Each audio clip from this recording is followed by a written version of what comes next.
வந்தே மாதரம். வெள்ளி பனிமழையில் மீதுலாவுவோம், அடி மேலை கடல் முழுதும் கப்பல் விடுவோம். பள்ளித்தலமனைத்தும் கோயில் செய்குவோம், எங்கள் பாரத தேசம் என்று தோள் கொட்டுவோம். மகாகவி சுப்பிரமணிய பாரதியார்.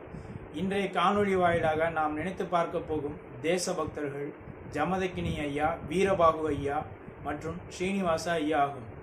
ஜமதக்கினி ஐயாவை இந்த தேசத்திற்கு வழங்கிய மண் வட ஆற்காடு ஆகும். இவர் நீல் சிலையை அகற்றும் போராட்டம், சத்தியாகிரகம், வெள்ளையனே வெளியேறு இயக்கம் மற்றும் போருக்கு எதிரான போராட்டம் ஆகியவற்றில் பங்கு பெற்று பல ஆண்டுகள் சிறை தண்டனை பெற்றிருக்கிறார். வீர சுதந்திரம் என்ற பத்திரிகை வாயிலாகவும் தனது கருத்தினை மிகவும் ஆழமாக இவர் பதிவு செய்திருக்கிறார். ஏப்ரல் 15 இவர் அவதரித்த தினமாகும். வீரபாகு ஐயாவை இந்த தேசத்திற்கு வழங்கிய மண் தூத்துக்குடி ஆகும். இவர் அந்நியர்களுக்கு எதிரான போராட்டத்தில் தன்னை முழுவதுமாக ஈடுபடுத்திக் கொள்வதற்காக தனது வழக்கறிஞர் பணியினை விட்டார். இவர் அருணோதயம் என்ற அச்சகம் வாயிலாக துண்டு பிரசுரங்களை தயாரித்து அந்நியர்களுக்கு எதிரான போராட்டத்திலும் ஊர்வலங்களிலும் விநியோகம் செய்திருக்கிறார். இவர் அன்றைய இந்திய தேசிய காங்கிரஸில் பயணித்திருக்கிறார். தூத்துக்குடி மாவட்ட தலைவராக பணியாற்றி மக்கள் சேவையும் இவர் ஆற்றியிருக்கிறார். அன்றைய இந்திய அரசியலமைப்பில் இவர் பயணித்திருக்கிறார். அசல் இந்திய அரசியலமைப்பில் இவரது கையொப்பம் இருக்கிறது. அந்த கையொப்பம் தமிழில் இருக்கிறது. ஏப்ரல் 15 இவரின் நினைவு தினமாகும். ஸ்ரீனிவாச ஐயாவை இந்த தேசத்திற்கு வழங்கிய மண் திருவாரூர் வலங்கைமான் ஆகும்.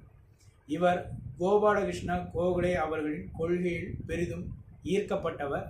அவர் உருவாக்கிய இந்திய ஊழியர் சங்கத்தில் இவர் பயணித்திருக்கிறார். இவர் அன்றைய இந்திய தேசிய காங்கிரஸிலும் பயணித்திருக்கிறார். சென்னை மாவட்ட செயலாளராக இவர் பணியாற்றியிருக்கிறார்.